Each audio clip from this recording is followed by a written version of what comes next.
Now at 11, critical countdown. New York City's death toll spikes as a key date looms. The supply still needed to contend with the predicted wave of new coronavirus cases.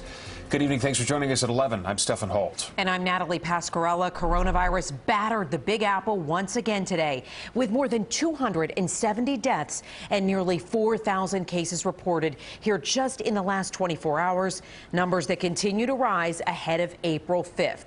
That is what Mayor de Blasio has repeatedly called a demarcation line in the coronavirus fight to prepare for what the city expects could be a huge surge in patients. The mayor today requested more than 5 million additional masks and 100,000 isolation gowns. He also called on the city to build more temporary hospital facilities like these to add roughly 4,700 more beds by the middle of the month. News 4's Ray Vieta continues our team coverage live from the temporary hospital site in Central Park, where, Ray, at least we know one patient is now being treated. Stephen and Natalie, tonight the situation in the city continues to get worse. There are more cases, more deaths, but also more reinforcements like this field hospital here at Central Park that you mentioned. And now there's a plan to turn some hotels into hospitals because there are just that many patients.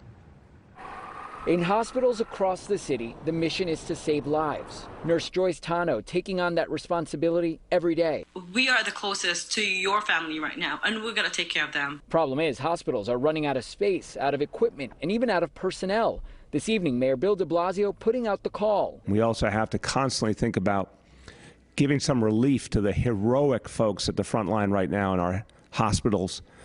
They need to see reinforcements come. There is still a need for ventilators, for millions of masks, and now the city will have a COVID-19 chief to oversee that supplies get to the hospitals that need it the most. Former police commissioner Jimmy O'Neill temporarily leaving his job on the West Coast and returning to New York to help in this crisis. Make sure that we're sourcing, delivering, distributing, and tracking to make sure that we do our best, continue to do our best for the healthcare workers. Then there's the issue of hospital beds. Already some hospitals are adding 50% more of their capacity. Now there's a plan to have hospitals focus on intensive care and use hotels to treat other patients. We can go in and lease an entire hotel building, and we can do that dozens and dozens and dozens of times until we get to the point that we have all the beds we need. With a plan to deal with the sick, there's also a plan to prevent others from getting sick. Governor Andrew Cuomo calling on all playgrounds in the city to close, a step to slow the surge of cases consuming hospitals, equipment, and healthcare heroes. I think each one of us breaks down at a different time of day, and just having to be there and not knowing what to say to make it better, because right now it's not going to get better, it's going to get worse. A lot of heartbreaking stories coming out of hospitals across the city. Now, this isn't the only field hospital open and taking patients. The USNS Comfort, the Help on the Hudson, also taking non-COVID-19 patients. And we're expecting to see a lot more of these in the coming weeks. We're live in East Harlem tonight. I'm Ray Vieta, News 4 New York. All right, Ray, thank you. Now, the parking lot at the Bronx Zoo has now turned to a staging area. 250 ambulances and 500 EMTs arrived today from all over the country. They're here to help with that record number of emergency calls in the city.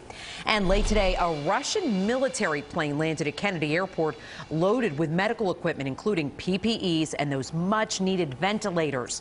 According to the Port Authority, the supplies will be distributed here in New York and New Jersey. Russian President Vladimir Putin offered the supplies to President Trump during a phone call on Monday.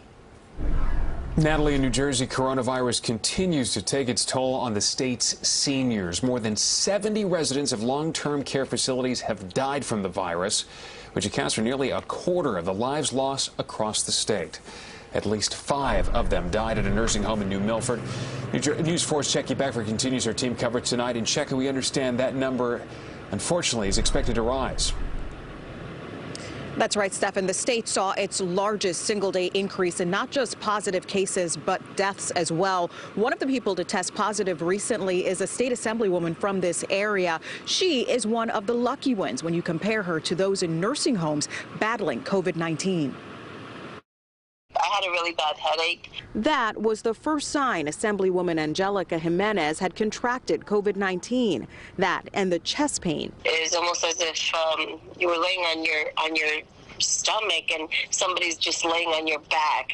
Jimenez, whose district includes West New York, has self-quarantined. Her symptoms are mild, but that's often not the case for elderly victims in nursing homes. This whole thing is ridiculous, especially when it starts hitting home like this. Dawn Emmett's 88-year-old mother lives in Woodcrest Center. At least 5 residents have died from COVID-19. 11 more are positive, along with 6 staff. Everybody's very nervous right now. And I don't know what to do.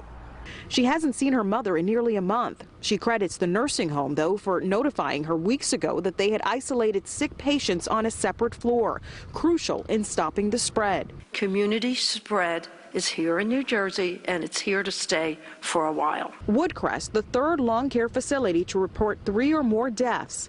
At Lakeland and Wanacue, at least 9 have died, and St. Joseph's in Woodbridge has lost 3. Every single one of these lost lives is irreplaceable, period. Newark's mayor using his nightly Facebook address to urge residents to stay home after the death toll there nearly doubled in one day. When the numbers jumped from 12 deaths yesterday to 22 today, it means that this is very, very serious. And Mayor Baraka says police there have written nearly 400 citations since enforcement efforts began on Monday. And he says jail time is a possibility for those who do not take this seriously. In West New York, Checky Beckford, News 4 New York. Checky, thank you so much. Hospitals in northern New Jersey are seeing a surge of patients. 7 of them have notified the state this week that they've reached divert status. That means either the whole hospital or a single unit of the hospital just can't accept new patients. They're at capacity. The state health commissioner says New Jersey is now in the process of looking for alternative care sites. Stephan, in Connecticut, the number of coronavirus cases has climbed to nearly 3,600. That includes 85 deaths statewide. And sadly, tonight, we learned one of those new deaths today was an infant girl who was only 7 weeks old. The infant was from Hartford and was brought to the hospital unresponsive and could not be revived.